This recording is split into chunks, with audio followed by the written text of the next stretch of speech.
Hello friends. तो मैं यहाँ आज आपको बताने वाला हूँ कि कैसे हम लोग सिंप्लीफिकेशन एंड अप्रॉक्सीमेशन को हम लोग स्ट्रॉन्ग बना सकते हैं। बैंकिंग में ये one of the most important part role करता है स्पीड मैथ्स के अरिथमेटिक में। एंड क्लर्क में सिंप्लीफिकेशन आते हैं एंड अप्रॉक्सीमेशन पीओ लेवल में आते हैं। तो ये हम लोग का मार्क्स गेनर होता है एंड बहुत ही सबका फेवरेट होता है क्योंकि सब लोग उसको बहुत जल्दी में करते हैं। एंड उसके साथ किसी का स्पीड अच्छा होता है तो एक्यूरेसी नहीं, किसी का एक्यूरेसी अच्छा होता है तो स्पीड नहीं। तो यहाँ पे दोनों को एक साथ लेके कैसे चलना है और बहुत ही अच्छे से करना है ताकि कभी भी गलत ना हो। तो ये हमारे कुछ कोर फैक्टर्स है जो हम सिंप्लीफिकेशन या अप्रॉक्सीमेशन करते समय यूज़ करते हैं। एंड ये इंपॉर्टेंट पॉइंट्स मैंने लिख रखे हैं जो कि जो बिगिनर है उनको अच्छा होगा, हेल्पफुल होगा। एंड जो पहले से करते आ रहे शायद वो रिलेट कर पाए इस सब चीज़ को। अगर फिर भी कुछ एक्स्ट्रा पॉइंट्स आपको लगे कि मुझे ऐड कर देना चाहिए तो प्लीज़ कमेंट में बता दीजिएगा। तो मैं स्टार्ट करता हूँ। तो जो सबसे पहला पॉइंट है वो है मैथमेटिकल ऑपरेशन। ऑफ कोर्स वो तो सबको आना ही चाहिए, plus minus multiplication division. But actually ये जो चीज़ है ये आपको सिर्फ प्लस यानी 2+2 5+5 10×10 इतना करने से नहीं होगा। इसका बहुत ही अच्छा नॉलेज होना चाहिए क्योंकि मैं आगे बात करूँगा कैसे इसको हम लोग डेप्थ में यूज़ करेंगे। तो यहाँ पे तो सिर्फ प्लस, यहाँ पे ऑफ कोर्स मॉड्यूलस का यूज़ नहीं होता है। हाँ, ऑफ का यूज़ होता है बट मॉड्यूलस का शायद मैंने अभी तक तो नहीं देखा, कहीं कहीं पे हो सकता है। बट हाँ, वो जो बॉडमास रूल होता है वो तो बहुत ही इंपॉर्टेंट है कि पहले ब्रैकेट्स आता है फिर ऑफ आता है। एंड सब लोग को बहुत कन्फ्यूजन होता है ऑफ या मल्टीप्लिकेशन में। ये ऑफ है, ये मल्टीप्लिकेशन है, ऑफ पहले आता है मल्टीप्लिकेशन बाद में। तो ऑफ बहुत ही इंपॉर्टेंट होता है। एंड ऑफ कोर्स हम लोग को जाना होता है लेफ़्ट टू राइट। तो ये मैथमेटिकल ऑपरेशन का बेस है, समझ लीजिए। नेक्स्ट जो पॉइंट है वो है परसेंटेज टू फ्रैक्शन। अब परसेंटेज टू फ्रैक्शन जो हम लोग का कन्वर्शन है वो बहुत ही इंपॉर्टेंट रोल प्ले करता है। End of course most of the time एक दो क्वेश्चन तो आ ही जाता है इससे। अब परसेंटेज टू फ्रैक्शन क्या होता है, समझ लीजिए आपको कोई परसेंटेज फॉर्म में दिया हो उसका फ्रैक्शन फॉर्म, और कोई कहीं भी फ्रैक्शन फॉर्म में दिया उसका परसेंटेज आपको निकालना पड़ता है। अगर आप नहीं निकालेंगे तो कैलकुलेशन आपका बढ़ जाता है। समझ लीजिए फॉर एग्जांपल अगर कहीं पे दिया आपका 12.5% ये दिया है तो इसको हम लोग लिख सकते हैं 1/8। अब कैसे लिख सकते हैं, ये जो 12.5% है ये एक्चुअली है क्या, 12.5% डिवाइडेड बाई 100%। क्या होता है, कोई भी चीज़ का आप 100 से कंपेयर करते हैं उसको हम लोग परसेंटेज लिखते हैं, परसेंट फॉर्म में लिखते हैं। तो ये 12.5 है, ये 100 का कितना पार्ट हुआ, ये 100 का 1/8 हुआ। क्योंकि अगर आप इसको काटेंगे ऐसे तो ये 1/8 ही आएगा। तो ये होता है परसेंटेज टू फ्रैक्शन कन्वर्सन। वाइसी वर्सा जैसे फ्रैक्शन टू परसेंटेज कन्वर्सन, अगर कहीं पे 1/8 दिया तो आपको समझ में आ जाएगा 12.5% है। कहीं पे समझ लीजिए आपको 1/16 दिया है तो वो हो जाएगा आपका 6.25%। तो ये आपको 1 से लेकर 20 तक याद करना है, यानी 1/1 क्या होगा, 1/2 1/3 1/4 ऐसे करके 1/20 तक एटलीस्ट आपको याद होना चाहिए। अब यहाँ पे मैंने लिख रखा है एक्सटेंडेड फॉर्म। ये एक्सटेंडेड फॉर्म इसका मतलब ये हुआ कि समझ लीजिए कहीं पे दिया है 37.5%। अब ये आपको कहीं भी 1 के फॉर्म में नहीं मिलेगा, यानी 1/2 1/3 1/4 ऐसे नहीं मिलेगा। ये एक्चुअली क्या होता है, ये 12.5 इंटू 3 कीजिएगा तो 37.5% आएगा। यानी क्या हुआ, ये 3/8 हुआ। तो अगर एक बार आपको सारे 1/, वाले फॉर्म्स याद हो जाएंगे तो उसके बाद आपको सब ये 3/8 या फिर समझ लीजिए 7/16 ये सब आपको समझ में आ जाएगा। 7/16 क्या होगा, समझ लीजिए 7/16 है। हम लोग को पता है कि 1/16 जो होता है वो होता है 6.25%। अब 7 इंटू 6.25% जो आएगा वही होगा 7/16। तो ये जो परसेंटेज टू फ्रैक्शन और फ्रैक्शन टू परसेंटेज है ये मतलब ऐसा क्वेश्चंस आता ही है।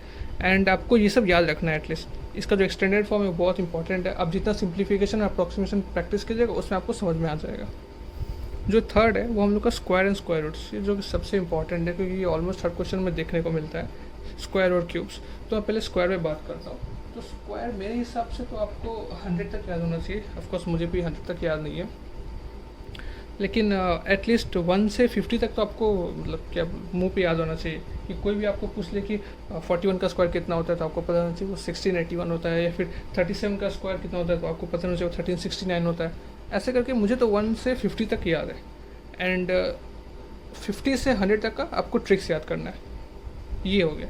उसके बाद 100 से भी आप आगे जा सकते हैं। बहुत लोग बोलते हैं कि 100 से भी आगे करो, 101 का स्क्वायर बोलो, 1010 का स्क्वायर बोलो।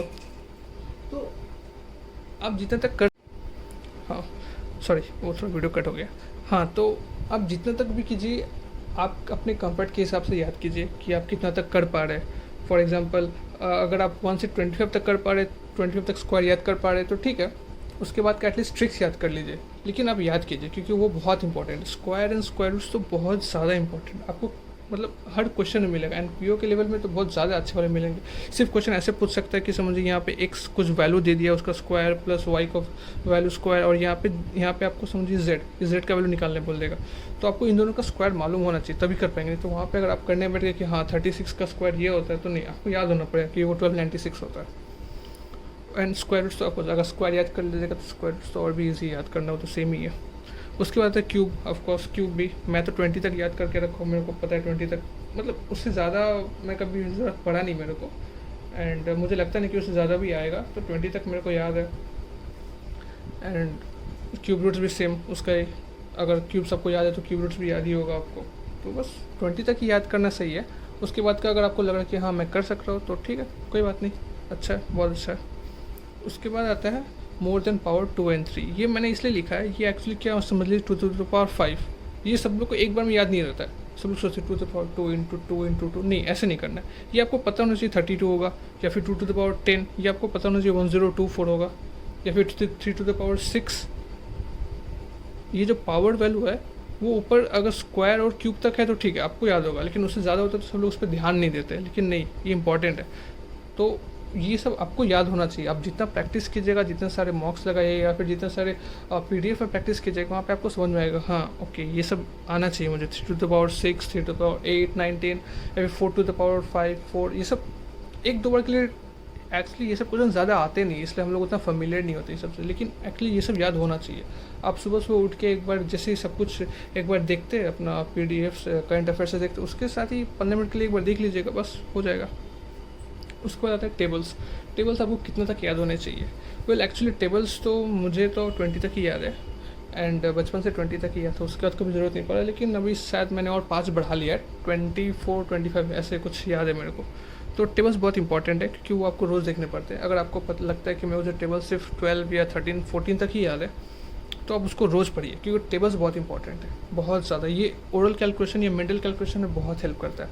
अगर आप कहीं पे कर रहे कि ओ 13 × 14 कितना होता है मुझे करना है, तो नहीं, मतलब वहाँ पे करने बैठ जाएगा तो हो गया, वैसे नहीं, आपको पता होना चाहिए ये कितना वैल्यू होता है ये सबका।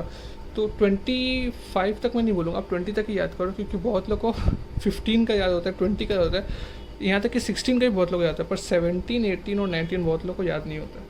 एंड वन ऑफ द जो फेवरेट नंबर होता है क्या बोलूँ मैंने देखा है सिंप्लीफिकेशन में, वो होता है 144।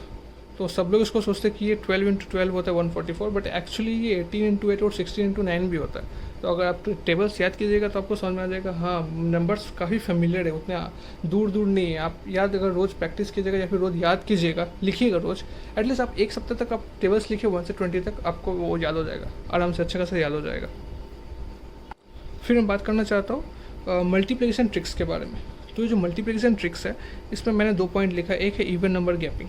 अब देखिए मल्टीप्लिकेशन तो सबको आता है, अब मैं बोलूँगा 20 × 30 तो सब लोग बोलेंगे हाँ ये 600 होता है, लेकिन एक्चुअली यहाँ पे मैंने इवन नंबर गैपिंग किस लिए लिखा है, समझ लीजिए मैं आपको बोल दिया 27 × 25 ये बोल दिया। अब 27 × 25 तो मतलब सब लोग बोलेगा ओ 27 × 25 आ गया। 25 का टेबल्स जिसको आता है वो तो कर लेगा, बट एक्चुअली ये वैसे करने सही नहीं। तो मैंने यहाँ पे इवन नंबर गैपिंग इसलिए लिखा है कि समझ लीजिए जो पहला नंबर है और दूसरा नंबर है उसका आपको मिड नंबर निकालना है। अगर ऐसा उस कैलकुलेशन के समय ऐसा पॉसिबल हो रहा है तो यहाँ पे जो उसका मिडिल टर्म 26 है और ये इवन नंबर गैपिंग में आ रहा है, मतलब इसका जो गैपिंग है वो सेम है, इसलिए मैंने ये ऑड इवन मत समझिएगा, ये ऑड इवन नहीं लिखा मैंने, ठीक है। मतलब गैपिंग आपका इक्वल होना चाहिए, यहाँ पे आप इक्वल लिख लीजिए, गैपिंग आपका इक्वल होना चाहिए। समझ लीजिए ये 30 × 35 भी सही, ठीक है। यहाँ पे तो 33 यहाँ पे लिख सकता हूँ मैं, यहाँ पे 3 का डिफरेंस आएगा 36, 13 × 36 है, तो यहाँ पे 30 से 33 का 3 का डिफरेंस है और 33 से 36 का 3 का डिफरेंस है, तो ये क्या इक्वल गैपिंग है। तो जब भी ऐसा कुछ टर्म आ रहा है तो आपको क्या करना है, जो वो मिडिल टर्म है उसको स्क्वायर कर देना है। यहाँ पे 26 है, अब आपको 26 का स्क्वायर कितना होता है 676, तो 676 लिखना है, ठीक है। अब यहाँ पे क्या है 33, तो 33 का स्क्वायर कितना होता है 1089, 1089। अब जो ये स्क्वायर के साथ जो दोनों का डिफरेंस है, यहाँ पे 3 का डिफरेंस है, तो वो जो डिफरेंस है उसको स्क्वायर कर लेना है। यहाँ पे 9 आएगा और यहाँ पे स्क्वायर कितना 1, तो 1 आएगा, तो उसको माइनस कर लेना है। तो ये कितना होगा 675 होगा। ऑफ कोर्स ये सही आंसर है क्योंकि देख के लग रहा है 25 के टेबल में आता है 75, 675। और यहाँ पे 1089 में माइनस करना है, यहाँ पे 1080 आएगा। 36 इंटू 3, हम लोगों को तो पता है 36 इंटू 3 108 होता है, वो तो ऐसे भी कर लेते हैं, बट मैं यहाँ पे एग्जांपल दिखाने के लिए बोल रहा था कि जो भी मिडिल नंबर आएगा, जो भी मिड टर्म आएगा, उसको आपको स्क्वायर कर लेना है। उसके साथ जो भी डिफरेंस आ रहा है, जो इक्वल नंबर ऑफ डिस्टेंस जो है वो आ रहा है, उसका भी स्क्वायर करके उसको माइनस कर लेना है। ये बहुत ईजी मेथड होता है एंड मैंने बहुत लोगों को देखा है यूज़ करते हुए, इसलिए आपको प्रेफर कर रहा हूँ। मैं भी यूज़ करता हूँ, यानी बहुत फास्ट होता है। दूसरा है कि यूजिंग टेंस डिजिट। अब ये टेंस डिजिट क्या है समझ लीजिए, मैं इसी का एग्जांपल ले रहा हूँ 36 इंटू 30, 36 इंटू 30। अब ऑफकोर्स अब 36 इंटू 1, 2 इंटू 2 या फिर 36 ऐसे नॉर्मल जो ट्रेडिशनल मेथड होते हैं इंटू 36 इंटू 30 ऐसे तो नहीं करोगे। तो क्या है ना कि आप सबसे पहले वाले डिजिट से मल्टीप्लाई करो 36 इंटू 3 जो टेंस डिजिट है, तो ये कितना आएगा 108। अब यहाँ पे समझ लीजिए 32 होता तो 36 को आप 2 से मल्टीप्लाई करते, तो ये 36 इंटू 3 कितना 1080 आता है। 36 इंटू 2 कितना आता है 72 आता, तो ये इसको आप मल्टीप्लाई करके ऐसे कर लेते। मतलब पहले टेंस के साथ करना है, फिर वंस के साथ करना है। अगर यहाँ पे 3 डिजिट हो तो पहले 100 के साथ, फिर टेंस के साथ, फिर वंस के साथ। तो जो डिजिट्स है उसके साथ मल्टीप्लाई करना है। ये लीनियर फॉर्म ऑफ मल्टीप्लिकेशन हो गया कि पहले हम लोग इसके साथ मल्टीप्लाई कर रहे हैं, फिर इसके साथ कर रहे हैं, फिर इसके ऐसे। आपको वो ट्रेडिशनल मेथड नहीं करना है, क्योंकि इसमें क्या है ना कि मल्टीप्लिकेशन का स्पीड बहुत स्लो हो जाता है, प्रोसेस बहुत लंबा हो जाता है और उतना टाइम नहीं होता है हम लोग को सिम्प्लीफिकेशन या खासकर अप्रॉक्सीमेशन में, तो वो ज़्यादा ही डिफिकल्ट होता है, तो उसमें उतना टाइम होता नहीं है हम लोग के पास। अब हमारा जो लास्ट पॉइंट है, जो जिसको मैं मोस्ट इंपॉर्टेंट पॉइंट लेकर रखा हूँ, वो है ओरल एंड मेंटल कैलकुलेशन। ये सबसे ज़्यादा स्ट्रांग होना चाहिए। आप जितना ये सब प्रैक्टिस करोगे उतना आपका ये सब बढ़ेगा। और आपको मतलब जब सम कर रहे हो, जब सिंप्लीफिकेशन कर रहे हो आप, तो आपको सबसे अच्छा यही बात ध्यान देना है कि आप जब भी लिख रहे हो कुछ भी, वो एकदम मिनिमल होना चाहिए। मतलब आप अगर आपको क्या पेन उठाने का ज़रूरत पड़ रहा है, जैसे आरआरबी क्लर्क में तो ऐसा कोई सम आया नहीं था जिसमें पेन उठाने का ज़रूरत पड़ा था। एटलीस्ट मेरे शिफ्ट में 1-2 क्वेश्चन था जिसमें हाथों से लिखना पड़ रहा था। बट आपको जितना आप कम लिखोगे उतना आपका मेंटल कैलकुलेशन उतना बढ़ेगा, और जितना आपका मेंटल कैलकुलेशन बढ़ेगा उतना आपको टाइम कम लगेगा। और ऑफकोर्स जितना टाइम आपको कम लगेगा सिंप्लीफिकेशन में, उतना आप अपने DI अरिथमेटिक में दे सकते हो। तो यहाँ पे जो सबसे इंपॉर्टेंट होता है वो है ओरल एंड मेंटल कैलकुलेशन। आप कितना अच्छी तरह से अपने माइंड को ट्रेन कर सकते हो एक ओरल और मेंटल कैलकुलेशन के लिए। तो ये बहुत ही मतलब क्या बोलूँ अच्छा तरीका है सम्स करने का। तो बस यही सब पॉइंट्स, जहाँ तक मुझे लगा ये सब पॉइंट्स इंपॉर्टेंट होता है तो मैंने डिस्कस कर लिया। अगर आपको लगता है कि कोई और पॉइंट ज़्यादा इंपॉर्टेंट है या फिर मैंने कुछ मिस कर दिया तो प्लीज़ आप मुझे बताइए, या फिर कुछ आपके एडवाइस है तो प्लीज़ मुझे बताइए। मैं भी अपना इम्प्रूवमेंट कर लूँगा। ऑफकोर्स इम्प्रूवमेंट का स्कोप तो हर जगह होता है। तो मैं तो ये सब यूज़ करता हूँ एंड मेरा अच्छा आता है। ऑलमोस्ट 19% एक्यूरेसी हमेशा ही रहता है सिंप्लीफिकेशन में, और अप्रॉक्सीमेशन में तो 90% एक्यूरेसी रहता है। बस वही कि स्पीड जितना अच्छा हो सके आप दे सके, क्योंकि स्पीड मैथ्स तो ऑफकोर्स स्पीड के ऊपर ही है। तो फ्रेंड्स देखिए, मैंने यहाँ पे जो एग्जांपल लिया है, एक सिंप्लीफिकेशन एक अप्रॉक्सीमेशन, तो मैं यहाँ पे करके दिखाऊंगा। एंड सिंप्लीफिकेशन मैं यहाँ पे क्या बोलते हैं 2-3 तरीके से करके दिखाऊंगा कि कैसे करेंगे। तो यहाँ पे देखिए जो फर्स्ट वे है, तो इतना देख के बड़ा लग रहा है बट एक्चुअली ये बहुत इजी है। आपको बस पैटर्न सही से पकड़ना होता है, और जो सबसे इंपॉर्टेंट होता है सिंप्लीफिकेशन या फिर अप्रॉक्सीमेशन में, वो ये होता है कि आप प्रोसीड कैसे कर रहे हैं, कि गलत चीज़ प्रोसीड ना कर जाए, जिससे क्या होता है कि आपका जो क्या बोलते हैं लेंदी ना हो जाए प्रोसेस, ज़्यादा मल्टीप्लिकेशन ये ना करना पड़ेगा। बस छोटा छोटा चीज़ को पकड़ ले, जिससे कि जो कोर मोमेंट्स होते हैं जहाँ पे आप कट कर सके दूसरी चीज़ को। तो यहाँ पे देखिए जैसे 320% ऑफ 700 दिया है, -70% ऑफ 320। तो मुझे फर्स्ट भी दिखा रहा है, वो मैं क्या करूँगा कि इसमें जो परसेंटेज है उससे ये 2 0 काट दूँगा। अब परसेंटेज क्या होता है, डिवाइडेड बाई 100 होता है। अब वो डिवाइडेड बाई 100 तो 700 को ऐसे ही काट देगा, क्योंकि यहाँ पे ऑफ है यानी मल्टीप्लिकेशन है। तो ये परसेंटेज से ऐसे ही मैं इन दोनों काट लूँगा। तो ये कितना होगा 320 × 7 माइनस यहाँ परसेंटेज से ये दोनों 0 कटेगा, तो 32 × 7, 32 × 7 माइनस यहाँ पे 3.2% है, परसेंट से ये दोनों 0 फिर कटेगा, तो 32 या 3.2 बचा। अब उसको 70 से मल्टीप्लाई कीजिएगा तो एक 0 इसको दे दीजिए तो 32 बचेगा, यानी 32 × 7। अब ये जो चीज़ है ना, ये एक्चुअली आपको अभी मैं लिख रहा हूँ बट एक्चुअली वहाँ पे लिखना नहीं है, इतना टाइम नहीं मिलेगा, मतलब मिलेगा तो ज़रूर, पर आप इतना मत लिखिएगा। यहाँ पे हम लोग 32 इंटू 7 को कॉमन लेके कर सकते हैं, 10 - 1 - 1 ऐसे कर सकते हैं, या फिर डायरेक्ट इसको मल्टीप्लाई कर सकते हैं यहाँ से। ये दो मेथड है। अगर आप पहला मेथड चुनते हो कि डायरेक्ट इसको मल्टीप्लाई करो, अभी कर लो डायरेक्ट, तो वो मैं यही गलती बता रहा था कि आप लोग वैसे ना करना कि डायरेक्ट इसको मल्टीप्लाई स्टार्ट कर दो कि हाँ 32 इंटू 7 कितना होता है, 32 इंटू 7 करें तो 7 × 14, ऐसे नहीं करने चाहिए। बट अगर फिर भी आपको वो चीज़ स्ट्राइक नहीं कर रहा कि कॉमन लेना है, जो कि देख के लग रहा है ऑफकोर्स कॉमन लेना है, बट फिर भी आपको स्ट्राइक करे कि नहीं कॉमन नहीं, एक बार में स्ट्राइक करे कि कॉमन नहीं ले पा रहा हो, तो आप इसको मल्टीप्लाई करो। तो इसको मल्टीप्लाई करने का भी एक तरीका है, जैसे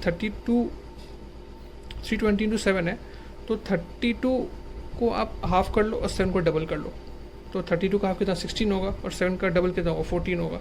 अब 16 इंटू 14 करना तो ईजी है, तो 16 इंटू 14 कैसे कर सकते हो, इसको 160 इंटू 14 लिख दो। जब भी ऐसा नंबर्स आए जहाँ पे आपको लगे कि हाँ मल्टीप्लाई मैं नहीं कर रहा, फिर डिफिकल्ट रहा है, आप ऐसे कर सकते हो। तो 160 इंटू 14 करना ज़्यादा ईजी होगा, क्योंकि आपको पता है यहाँ पे ये 10 को हटा दो, 10 को मल्टीप्लाई में रखो, अब 16 इंटू 14 करो। अगर आपको फिर भी 16 का टेबल याद नहीं है तो आप ऐसे करो 160 इंटू 10 160, जो मैंने दिखाया 10 डिजिट वाला, और 16 4 64, ऐसे लिखो 224 2240, यहाँ पे ऐसे आ रहा है। माइनस आप निकाल लिया कि 32 इंटू 7 224 होता है, तो 224 माइनस 224। अब यहाँ से करके आप आंसर निकाल लो, या फिर आप यहाँ पे 32 इंटू 7 को कॉमन लेके 10 - 1 - 1 कर लो, ये, या फिर ये। अब 32 इंटू 7 को पता है कितना होता है 224, और यहाँ पे इंटू 8 करना है। अब 224 8 तो बहुत ईजी है, तो आप यहाँ पे भी वो मेथड यूज़ कर सकते हो। 8 × 16 यानी 1600 होगा, क्योंकि यहाँ पे 100 प्लेस पे है। 8 × 16 यानी 160 होगा। 8 4 32, तो ये कितना आएगा 2971 1792, ये आंसर होगा। अब अप्रॉक्सीमेशन करते हैं। जो अप्रॉक्सीमेशन है ये देख के लग रहा है कि ओ माय गॉड यहाँ पे क्या है, 143.5x, यहाँ पे 1/2 स्क्वायर, ये क्यूब, ये सब, पर एक्चुअली ये अगर आप ध्यान से देखो ना तो ये कुछ भी नहीं है, बहुत ईजी है। 2 से 3 लाइन का ये सम है। ये 3.99 स्क्वायर है, अप्रॉक्सीमेशन है, तो आपको पता है कि अप्रॉक्सीमेशन में जो नियरेस्ट वैल्यू होता है उसको गारंटी, मतलब उसको लिया जाता है। तो 3.99 स्क्वायर को आपको क्या लिखना है 4 का स्क्वायर आप 16 लिख सकते हो, क्योंकि अब उतना टाइम ये स्पेंड करना कि 4 का स्क्वायर लिखो, ऐसे नहीं हो, क्लास हम लोग 4 5 में नहीं है अभी। तो 4 का स्क्वायर कितना होता है 16 इंटू ये कितना है 144 होगा, क्योंकि इसका नियरेस्ट वैल्यू 144 जा रहा है। 1/2 दिया है यानी स्क्वायर रूट है, यानी यहाँ पे 12 होगा, इंटू ये 9 नहीं है, क्वेश्चन मार्क है, अगर ठीक से समझ में ना आए तो यहाँ मैं x ले लेता हूँ, तो ये x स्क्वायर है, डिवाइडेड बाई यहाँ पे क्या 16 होगा, इंटू ये 8 होगा। अब यहाँ पे क्या है 2.9 यानी 3 हुआ, 3 का क्यूब क्या होता है 27 होता है, इंटू यहाँ पे 8 होगा, और यहाँ पे 4 होगा, क्योंकि 2 का स्क्वायर तो 4 होता है। पर एक्चुअली पता है आपको ये स्टेप भी नहीं लिखना होगा, अगर आप बहुत प्रैक्टिस करते जाओगे ना तो आपको ये स्टेप भी लिखना नहीं होगा, ये स्टेप भी आप मन में कर लोगे ईजिली। अब यहाँ पे 16 से 16 काट दिया, यहाँ 4 से 8 को 2 से यहाँ पे 6, यहाँ पे ये। अब मैं यहाँ पे एक चीज़ दिखाता हूँ, ये 6 है, यहाँ पे 27 इंटू 8 है। अब इसको ऑफकोर्स यहाँ पे 2 से काटोगे, फिर 3 से काटोगे, तो उससे अच्छा क्या है कि आप देख लो ये 6 है ना, ये 2 इंटू 3 है, मतलब यहाँ पे आप एक 2 और एक 3 गवा सकते हो। तो यहाँ पे 2 को करेंगे तो ये 4 आएगा, 3 को करेंगे तो यहाँ पे 9 आएगा, क्योंकि ये 6 तो 2 इंटू 3 होता है। अब x स्क्वायर इक्वल्स टू 36, यानी x का वैल्यू क्या आएगा 6, ये आंसर है। तो मतलब ऐसे करना होता है, आपको सही प्रोसेस पकड़ना है, सही जो स्टार्टिंग लाइन होता है ना वो सही पकड़ना है, उसके बाद तो बहुत ईजी हो जाता है। सिंप्लीफिकेशन अप्रॉक्सीमेशन सब लोग कर सकते हैं, मैटर कर रहा है ये कि आप क्या प्रोसेस चूज़ कर रहे हो, या कितना फास्ट कर रहे हो, और कितने एक्यूरेसी के साथ कर रहे हो, ताकि वो हमेशा सही हो। एंड मैं सोच रहा हूँ कि मैं स्क्वायर्स एंड क्यूब्स का भी एक क्या बोलूँ ट्रिक्स वाला वीडियो लाऊँ, जिससे आप लोग को समझने में आसानी हो। ताकि जैसे कि मैं एग्जांपल दे रहा था, जैसे 42 जो होता है, 42 का स्क्वायर होता है 1764, ठीक है, 42 का स्क्वायर होता है 1764।